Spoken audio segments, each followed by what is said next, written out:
তাহলে আয়াতে কারীম আমাদের প্রথম শিক্ষা দিয়েছেন কি? নিজেকে রক্ষা করো, আলাইকুম আনফুসাকুম, নিজেকে কি করো? রক্ষা করো। এখন প্রশ্ন হচ্ছে নিজেকে রক্ষা আমরা কিভাবে করব? কোরআনকে অনুসরণের মাধ্যমে, নবীজিকে অনুসরণের মাধ্যমে, নবীজিকে ফলো করার মাধ্যমে।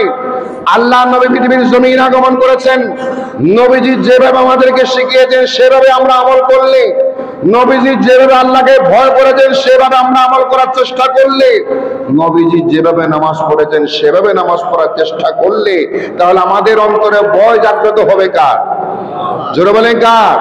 আল্লাহর ভয় যত জাগ্রত হবে তত বেশি আপনি জাহান্নাম থেকে দূরে আসবেন, জান্নাতের কাছাকাছি হবে।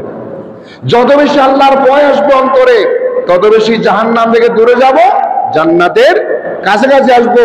শয়তান থেকে দূরে যাব, আল্লাহর নিকটবর্তী হয়ে যাব। এমনও হতে পারে আপনি আল্লাহর নেককার বান্দা হয়ে গেলেন, আল্লাহর বন্ধু হয়ে গেলেন, আল্লাহর প্রিয়তম বান্দা হয়ে গেলেন। জোরে বলুন সুবহানাল্লাহ। নবীজির নামাজ দেখেন কেমন নামাজ পড়েছেন। নামাজ এমন একাগ্র চিত্ততা ছিল। মায়েজা সিদ্দিকা বলেন, নবীজি যখন রুকুতে যেতেন, যখন দাঁড়াতেন, আমরা দেখতাম সময়ের পর সময় কতক্ষণ সময় দাঁড়িয়ে আছেন। দাঁড়াতে দাঁড়াতে দাঁড়াতে অনেক সময় তিনি কষ্ট পেতেন, এরপরও কিয়াম বন্ধ হতো না। লম্বা কিয়াম করতেন, দীর্ঘ কিয়াম করতেন। রুকুতে যেতেন, নফল নামাজ যখন পড়তেন লম্বা রুকু করতেন, সিজদায় যেতেন, দীর্ঘ সিজদা করতেন। আমরা অনেক সময় কোনো মানুষ বাজারে গিয়ে বাজার থেকে কাজ সেরে আবার আসছে, দেখা যাচ্ছে নবীজির সিজদা এখনো শেষ হয় নাই। যেটা বলুন সুবহানাল্লাহ। এত দীর্ঘ সিজদা ছিল, চোখের পানি ছিল, কান্না ছিল, ভালোবাসা ছিল, মহব্বত ছিল। কার? জোরে বলেন কার? সে নামাজের প্রতি নবীজির কেমন মহব্বত ছিল। নবীজি সাদ বলেন, হুব্বিবাম ইলাইয়া মিন দুনিয়াকুম বিসালাস, তোমাদের এই পৃথিবীর জমিন আমি নবীজি তিনটা জিনিস মহব্বত করি। তিনটা জিনিস আমার কাছে প্রিয় বানিয়ে দেওয়া হয়েছে, পছন্দনীয় করে দেওয়া হয়েছে। কয়টা? নবীজির কাছে পছন্দনীয় করা হয়েছে কয়টা জিনিস?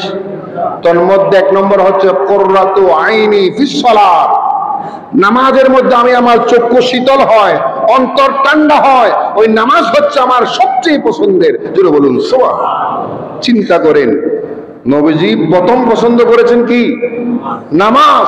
ওই নামাজ হচ্ছে নবীজির চক্ষু শীতল হয়, অন্তর শীতল হয় এবং অন্তর ঠান্ডা হয়ে যায়, আল্লাহর পছন্দ হয়ে যায়। সেই নামাজ হচ্ছে নবীজির প্রথম পছন্দ। আর আমরা আমাদের প্রথম পছন্দে নামাজকে রাখতে পারি নাই, ঠিক কি না? নামাজকে আমরা আমাদের প্রথম তালিকায় রাখতে পারি নাই। প্রথম জরুরি কাজে আমরা নামাজকে রাখতে পারি না। ব্যবসায়িক কাজ, ব্যক্তিগত কাজ, পারিবারিক কাজ, অন্যান্য কাজগুলোকে আমরা এক নম্বরে রাখি।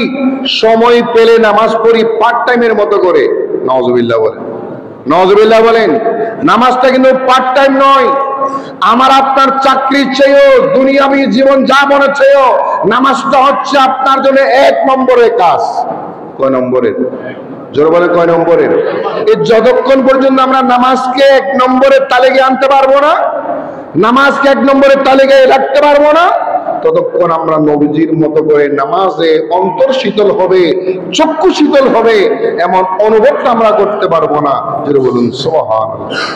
আল্লাহ নিশ্চয় করলেন, এই দুনিয়ার জমিনে আমি নামাজকে আমি বেশি পছন্দ করি। আমার জন্য নামাজকে, অন্তর চক্ষু শীতল হওয়ার জন্য নামাজকে আমার আল্লাহ পছন্দনীয় করে দিয়েছেন। দুই নম্বর হচ্ছে আত্মীব, সুগন্ধি। কি? সুগন্ধি, আতর, সুগন্ধি ব্যবহার করা হালাল, হারাম না। হারাম জাতীয় আতর নয়, হারাম সেন্ট নয়। আতর যেটা হালাল, ওই হালাল আতরকে আমার নবী পছন্দ করেছেন। আতর ব্যবহার করা সুন্নত, নবীজি আতর ব্যবহার করতেন, সুন্নত ব্যবহার করতেন, যাকে সুগন্ধি বলা হয়। কি বলা হয়? সুগন্ধি বলা হয়। আল্লাহ প্রিয় সেই সুগন্ধিকে পছন্দ করেছেন। নামাজ পড়তে আসার সময় সব সময় তিনি সুগন্ধি ব্যবহার করতেন, সুগন্ধি ব্যবহার করতেন। ওই সুগন্ধি নবীজি পছন্দ করতেন। 3 নম্বর হচ্ছে নিসা, মা জাতি, যারা মহিলা মা জাতি, ওই মা জাতিদেরকে আমি বেশি ভালোবাসি, কারণ এই নারী জাতির আমার মা। জোরে বলুন সুবহানাল্লাহ। এই নারী জাতিদেরকে আমি পছন্দ করি। কেন? নারী জাতি একসময় নির্যাতিত ছিল, নিপীড়িত ছিল, সমাজে তাদের কোনো দাম ছিল না, সম্মান ছিল না, মর্যাদা ছিল না। আমি রাসূলুল্লাহ সাল্লাল্লাহু আলাইহি সাল্লাম দুনিয়ার জমিনে এসে ওই নারী জাতিকে সম্মান দান করেছি। আমার আল্লাহ আমাকে আমার মাধ্যমে সম্মান দান করেছেন। নারী জাতিকে মা বলে দিয়েছেন, নারী জাতিকে স্ত্রী বলে দিয়েছেন, নারী জাতিকে সবচেয়ে সম্মানী স্থানে আসন দান করেছেন। এই জন্য আমি নবী নামাজ, সুগন্ধি, নারী জাতি, এই 3 প্রকারকে আমি নবীজির নিকট পছন্দনীয় করে দেওয়া হয়েছে। জোরে বলুন সুবহান, আরো জোরে বলেন সুবহানাল্লাহ।